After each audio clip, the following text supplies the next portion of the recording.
거대 공룡기업 알리바바와 구글도 벌벌 떠는 것이 있습니다. 우리나라의 네로라는 빅테크 기업도 마찬가지죠. 세계의 빅테크 기업이 벌벌 떠는 이유, 테크래시에 대해 알아봅니다.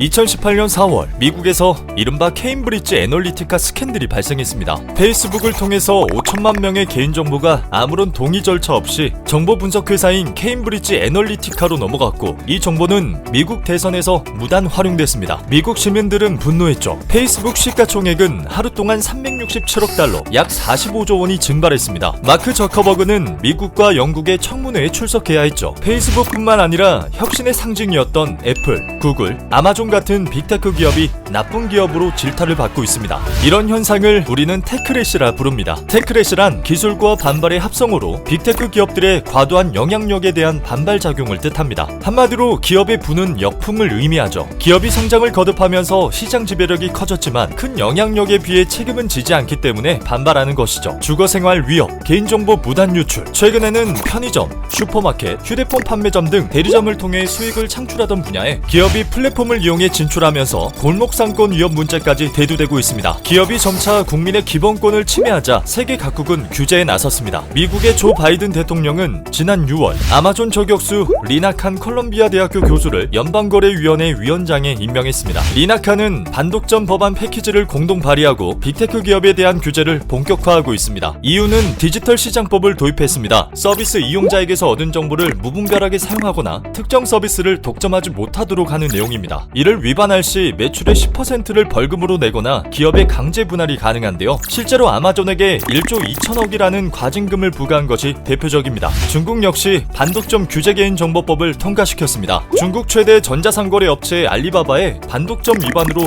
약 3조 1,100억 원의 벌금을 부과했고, 중국판 우버인 디디 추싱에는 국가안보 위반 혐의로 앱스토어 삭제 조치를 했습니다. 테크래시가 세계적인 문제로 대두되자 세계적인 공동규제 도입에 대한 논의가 이루어질 수 있다는 전망도 나오고 있습니다. 바로 디지털 뉴라운드 협상인데요. 포알, 즉 빅테크 기업의 독점 규제, 랜섬웨어 차단, 디지털 무관세 협상, 빈곤층 노동차별 개선이 핵심입니다. 중요한 것은 빅테크 기업의 독점, 관세 문제뿐만 아니라 기업의 노동 문제까지 포함하고 있다는 겁니다. 테크래시는 비단 빅테크 기업의 문제가 아니라는 겁니다. 실제로 21년 10월 국감에서 쿠팡을 둘러싼 쟁점을 보면 플랫폼 규제뿐 아니라 노동, 안전 문제까지 복합적으로 얽혀 있습니다. 2000 덕평 물류센터 화재 관련 사과와 물류센터 안전대책, 그리고 로켓 배송 관련 배달 종사자의 처우 개선 문제를 다뤘죠. 뿐만 아니라 일명 구글세라 불리는 글로벌 디지털세도 피해갈 수 없습니다. 글로벌 디지털세는 다국적 기업이 외국의 고정사업장을 운영하지 않더라도 매출이 발생한 나라에 세금을 내는 건데요. IT 기업뿐 아니라 영업이익률이 10% 이상인 기업이 포함될 예정입니다. 그리고 또 하나, 우리는 몸짓을 키워가는 빅테크 기업 사이에서 살아남기 위해서라도 테크래시에 주목해야 하죠.